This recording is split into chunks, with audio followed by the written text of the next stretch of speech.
Welcome to all. इस presentation में हम एक और न्यूमेरिकल लेके आए हैं पेल्टन व्हील के ऊपर, जिसमें कहा जा रहा है कि पेल्टन व्हील को हमने डिज़ाइन करना है और उसके डिज़ाइन स्पेसिफिकेशंस अपने को दिए हुए हैं। शाफ्ट पावर कितना चाहिए अपने को, जो पेल्टन व्हील जहाँ पे इंस्टॉल्ड हो रहा है। फिर वैसे ही सॉल्व करेंगे अपन। पहले अपना गिवन डेटा जो है लिखेंगे। शाफ्ट पावर की बात कर रहा है, ध्यान दीजिएगा, रनर पावर की बात नहीं किया। हमने आपको सारे चीज़ें बताई है पावर्स में, कहाँ पे कैसा कन्वर्जन होता है, कहाँ पे ट्रांसफर होती है, कहाँ पे एनर्जी ट्रांसफॉर्म होती है। तो शाफ्ट पावर दिया है, शाफ्ट पावर एस पी कितनी दी हुई है, 11772 किलो वॉट अपने को शाफ्ट पावर दी। कितना ऑपरेटिंग हेड है, 380 मीटर्स। उसके बाद क्या बोला है, स्पीड। स्पीड देखिए, अब इसमें मेंशन नहीं है स्पीड काहे की, स्पीड आरपीएम है तो मतलब रोटेशनल स्पीड ही दिया है। रोटेशनल स्पीड किसकी, रनर की रोटेशनल स्पीड कितनी, 750 आरपीएम। Overall efficiency 86%।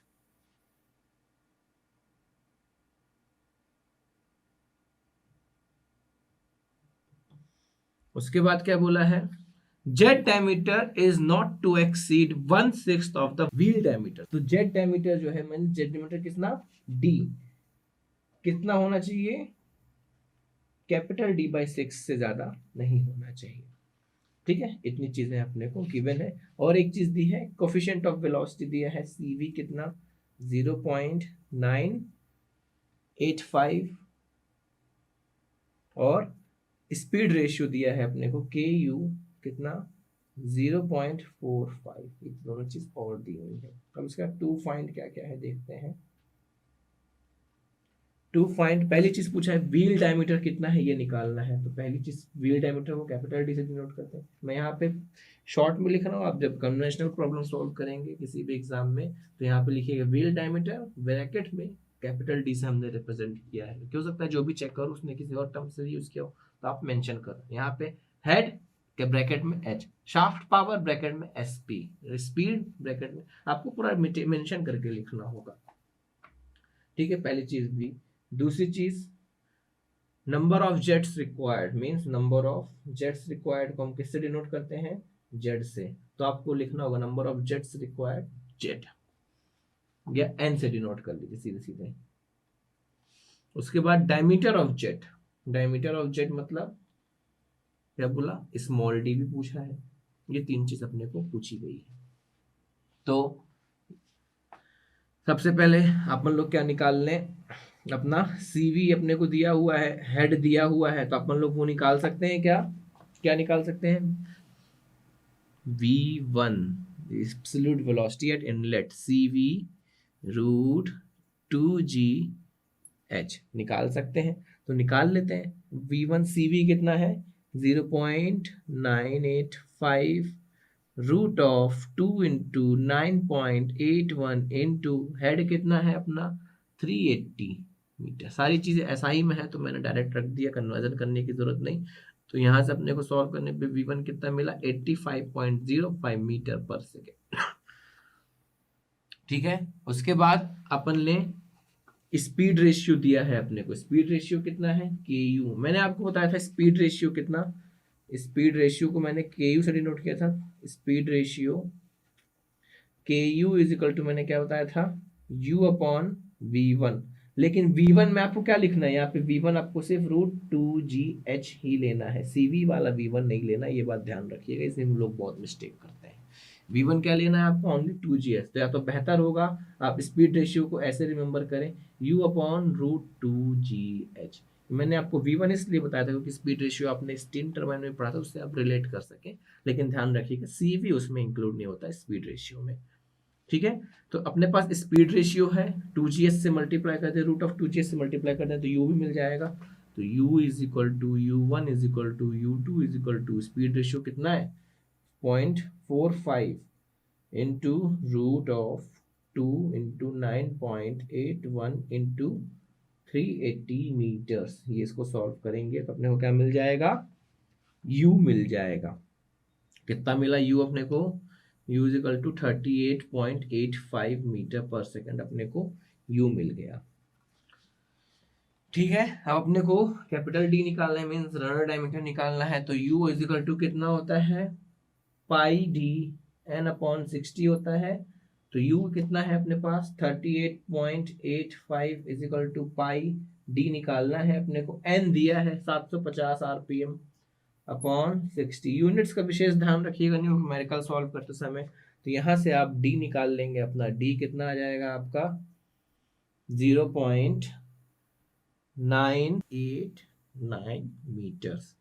तो जब डी मिल गया तो इस कैपिटल डी और स्मॉल डी में रिलेशन अपने को बता के गया है कितना है 1/6। तो small D is equal to कितना हो जाएगा कैपिटल डी बाय 6। तो small D is equal to 0.989 upon 6। तो small D is equal to 0.165 metres. ठीक है, उसके बाद क्या पूछा है अपने से, नंबर ऑफ जेट पूछा है। नंबर ऑफ जेट कितने चाहिए अपने को। नंबर ऑफ जेट निकालने से पहले अपन लोग क्या निकाल लेंगे, एक जेट से कितना डिस्चार्ज हो रहा है वो निकाल लेते हैं। तो एक जेट से कितना डिस्चार्ज हो रहा है, स्मॉल क्यू से डिनोट करेंगे। Area of jet, area of jet small a से मैंने बताया था आपको, into velocity of jet v1। तो small Q area of jet pi by 4 D square into v1। तो पाई बाय 4 डी कितना है 0.165 का स्क्वायर इंटू v1 कितना है अपने पास 85.05 निकालो। तो Q अपना कितना आ गया, एक जेट से कितना डिस्चार्ज हो रहा है 1.818 मीटर क्यूब पर सेकेंड अपने को मिल गया। ये एक जेट से कितना है अपने को मिल रहा है। अब ध्यान दीजिए, एक इसमें चीज समझने वाली बात है, जो ये शाफ्ट पावर आपको दे के रखी है, शाफ्ट पावर तो रनर पावर के बाद मिलती है, और रनर पावर में कई सारे क्या होते हैं जेट लगे रहते हैं अलग अलग जगह एक स्ट्राइक करने के लिए। तो ये मतलब टोटल पावर दी हुई है, और ये एक जेट से अगर टोटल पावर दी हुई है तो यहाँ से अपने को जो डिस्चार्ज मिलेगा क्यू मिलेगा, वो भी क्या मिलेगा, टोटल डिस्चार्ज मिलेगा। बिल्कुल सही, टोटल डिस्चार्ज मिल रहा है, और एक जेट से कितना डिस्चार्ज हो रहा है ये निकाल देंगे। तो अपने को कितने जेट्स लगेंगे उन दोनों को डिवाइड कर देंगे तो नंबर ऑफ जेट्स मिल जाएंगे। समझ में आया, आई होप। तो ओवरऑल एफिशिएंसी का फॉर्मूला क्या है, shaft power upon water power. Shaft power अपने को दी है कितनी 11772 किलोवाट इंटू 1000 कर लो।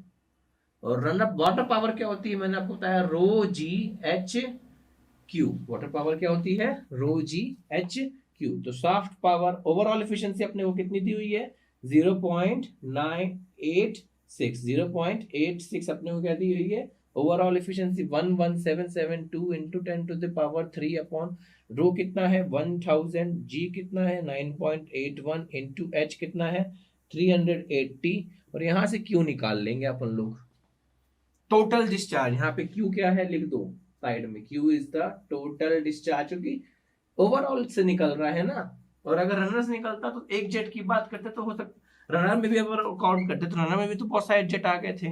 तो जो क्यू निकलेगा वो क्या होगा, टोटल डिस्चार्ज होगा। तो टोटल डिस्चार्ज इसको सॉल्व करेंगे अपने को कितना मिल जाएगा, क्यू को इधर भेजना 0.86 को इधर लाना। तो capital Q is equal to कितना हो गया, अब क्यू को कैपिटल क्यू से करेंगे, ये टोटल डिस्चार्ज है 3.672 मीटर क्यूब पर सेकेंड। तो नंबर ऑफ टोटल डिस्चार्ज मिल गया, एक जेट से कितना डिस्चार्ज हो रहा है ये मिल गया, दोनों को डिवाइड कर दें तो क्या मिल जाएगा नंबर ऑफ जेट्स। तो number of jets n is equal to capital Q by small q, that is total discharge upon discharge from one jet, discharge of one jet। ठीक है, इतना मिल जाएगा। तो टोटल डिस्चार्ज कितना है 3.672 अपॉन 1.1818, दोनों unit same unit है तो अपने को total 2 mean n is equal to कितना मिल गया 2 जेट्स अपने को चाहिए होंगे इसको। आई होप ये न्यूमेरिकल आपको समझ में आया होगा। ऐसे ही अलग अलग वैरायटी के न्यूमेरिकल्स आप खुद से प्रैक्टिस करेंगे तो आपका ये कॉन्सेप्ट और अच्छे से समझ में आएंगे। तो thanks for paying your attention.